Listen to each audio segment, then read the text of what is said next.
Fixing your marriage by having a baby. People ask Reddit, what's the easiest way to ruin your life in your opinion?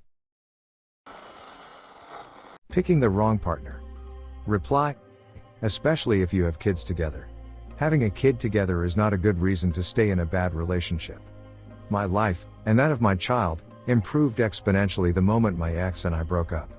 Even considering the family court bills, stress of being a single parent, and the drama accompanying any breakup and exacerbated by being parents, it was 100% worth it, and if needed I would go through it again. Don't stay in a bad relationship for the kids. Please. Everyone will be happier if you split up. Yeah. As a now single parent of 2, I can second this. Everybody, except my ex-wife, is happier since the divorce.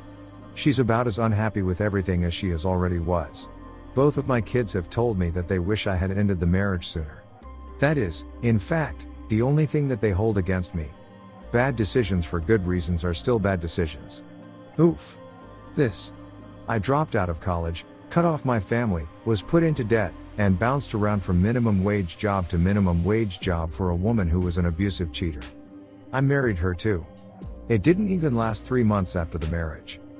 Worst choice I ever made was dating her, the best was leaving her. Cocaine is God's way of telling you you're making too much money. Robin Williams. Reply, cocaine was God's way of telling me I had ADHD. But I didn't know that me snorting a line and then getting super calm was that sign. Wait. It had the same effect on me. No racing thoughts, no anxiety. Every sentence came out of my mouth the exact way I framed it in my mind. It felt like an epiphany. I have always suspected having ADHD, but so far I never had the urge to get tested for it. It's genuinely changed my life. I'm medicated, in therapy, and I now have an answer for being the way I am. My first day on meds I cried as my brain just stopped. And I've never truly experienced that. The cocaine made me calmer but didn't stop my racing thoughts. It was unlike anything I've ever experienced. It's not as pronounced now, but I know when my meds are wearing off as the bees start coming back in. Gambling addiction. I'm a sober alcoholic, and I think drug and alcohol addictions are incredibly serious and can be devastating. Gambling is a whole different beast where you won't lose your life or physical health, directly at least, but you can seriously ruin your life. I've seen families with kids get torn apart by it. The chase never stops. If you make $25,000, you'll bet everything you can most likely get destroyed. If you work your way up to a $100K plus job, you'll most likely just increase your bet size and still ruin your life. The high is about winning an exciting amount of money, which usually means you have to wager a significant amount of money. Reply, I've worked at a casino for 12 years and not very often do you witness someone betting money they can't afford. It's heartbreaking to watch. We had one player who was the head of his IT department making well into 6 figures a year lose everything, get fired from his job because he was getting money out of the business somehow, then got hired by his family in their restaurant and he stole from them so he could gamble. Terrible thing to witness. Had a dentist lose his practice because he couldn't pay his bill or staff because he gambled it all away. Reply, I used to work in the complaints department for a bank, and one guy wrote a long letter about how we bombarded him with invitations to apply for a £15,000 loan until he just couldn't take it anymore and caved into our pressure and just took the loan. On those grounds he believed the loan was mis-sold and that the debt should be written off. As it was only taken out less than 2 weeks ago, he could actually do this. You have a 2-week cooling off period in case you change your mind. I checked the account to which the funds were credited and it wasn't there. I went through the last 10 days' transactions, and what a sorry story it told.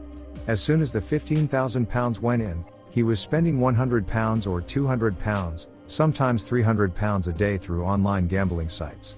Then he was getting more desperate, £500 or £700, and it wasn't long before it was £1,000 or £1,500 a day. Within 10 days he had lost it all and now had a 5-year £15,000 debt to deal with. Reply, when I was dealing, we had a guy who had been on a recent roll come in with a suitcase of £70,000, obviously dirty money. Within 1 hour he lost all of it on roulette. By then end of it he was visibly shaking and sweating. Fuck knows who he owed that money to, but he was never seen there again. Reply, I opened a private blackjack table for a guy once who bought in for $110,000 and lost it all in about 15 minutes. He got there with his date at 7:30, bought in, and proceeded to lose about 90% of the hands, playing $9,000 across 3 spots. After he lost his money, he looked at his watch and set our reserve at 8:30, let's go, and he never came back that night and haven't seen him since. Crack cocaine. I once ruined the shit out of my life with crack, and it affects my life to this day. I've been clean for over 3 years now, and I never intend to do it again. Reply: I'm 12 years clean now, I think. Me, in all my genius, thought crack would help me quit heroin. Technically it did, but what the fuck? I had some extreme turbulence for a while but got out alive. Most of my friends did not. Good for you. I'm just a random internet stranger, but I'm incredibly proud of you. Keep it up. I'll take another approach. Car accident. Everything else people are talking about here requires you to go out of your way to make a tempting yet risky choice. Driving is hard to avoid. Nobody can do it all the time without making a mistake once in a while. Make it at the wrong time and you're dead/crippled, for something you spent so much energy trying to avoid. Reply: you don't even have to make a mistake. You can do everything right, yet a negligent person kills you. My dad, when he taught me to drive, would always say to drive as if half the people on the road are stupid or blind, and the other half is actively trying to kill you. It's not entirely accurate, statistically speaking, but it's close enough. Join the wrong friend group at a young age. It's often one of the main causes for the other ones starting: drugs, crime, teen pregnancy act, and can ruin entire morals. Reply: that's a great answer and a pretty scary one to think about. We are all so desperate for acceptance when we are young, and the group of friends we end up with is largely due to chance. It's not hard to imagine how anyone's life could have ended up vastly different with a different friend group during their formative years. Reply: so true. When I moved to a new school in 5th grade, I noticed that there was this cool clique of kids that everyone, including me, wanted to be a part of. So I try hanging out with them, and I slowly start to become a pretty integral part of the clique. I was so proud of myself after this because back then I was an extreme introvert, less now, and never really talked to anyone. Then in 6th grade, they started to randomly harass girls, calling them whores and other weird shit that a group of 12-year-old kids shouldn't even know to begin with. Well, I kind of saw this as really fucked up, and I slowly started to move away from them. I'm still blown away how I did that, but I'm eternally grateful to my younger self. I'm now 19, entering college. The rest of the clique? Let's just say I'm not jealous of where they ended up. Hating yourself. I'll never understand the universe's sense of timing. I'm reading this now at 4 a.m., when I have to work in a few hours because I can't sleep. I can't sleep because I had the realization that I hate myself. Then I come across this thread in this comment. Edit: when I fell asleep, I didn't expect many people to see this. Thank you to everyone who has reached out, it really has brightened my dreaded morning. I'm going to share a bit more about what I'm going through, in case it helps anyone or they can relate. My reward systems are broken. I've known this pretty much my whole life. I've never gotten the thrill or happiness I see other people get when good things happen. Fortunately for me, this also works in the other direction. I tend to have a numb reaction to anything terrible that is happening. But, my baseline happiness is really low. Most days I feel like I really couldn't care if I woke up the next day.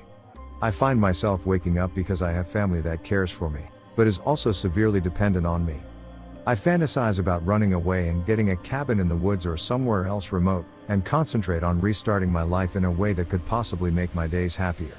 But, I know it's just a fantasy, and doing so would be too much to put on the people I love.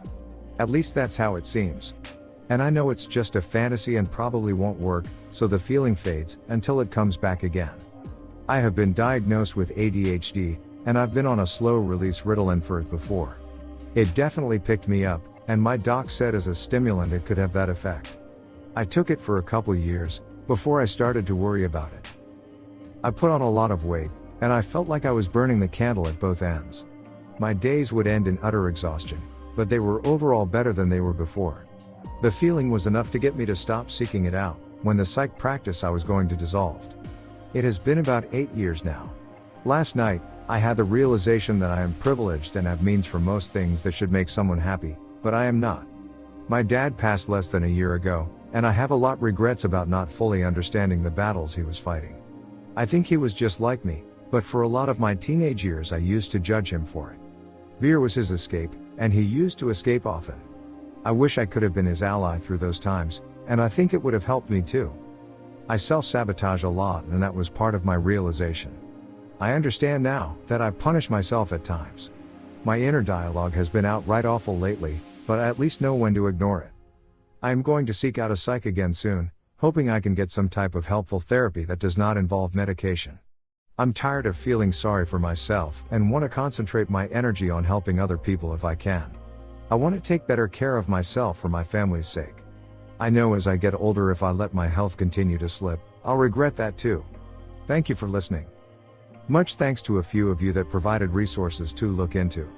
I promise I will check them out. Thank you for listening to another B-Town Reddit Stories episode. Hit the subscribe button and check out our channel for more stories. Let us know your opinion about this topic in the comments.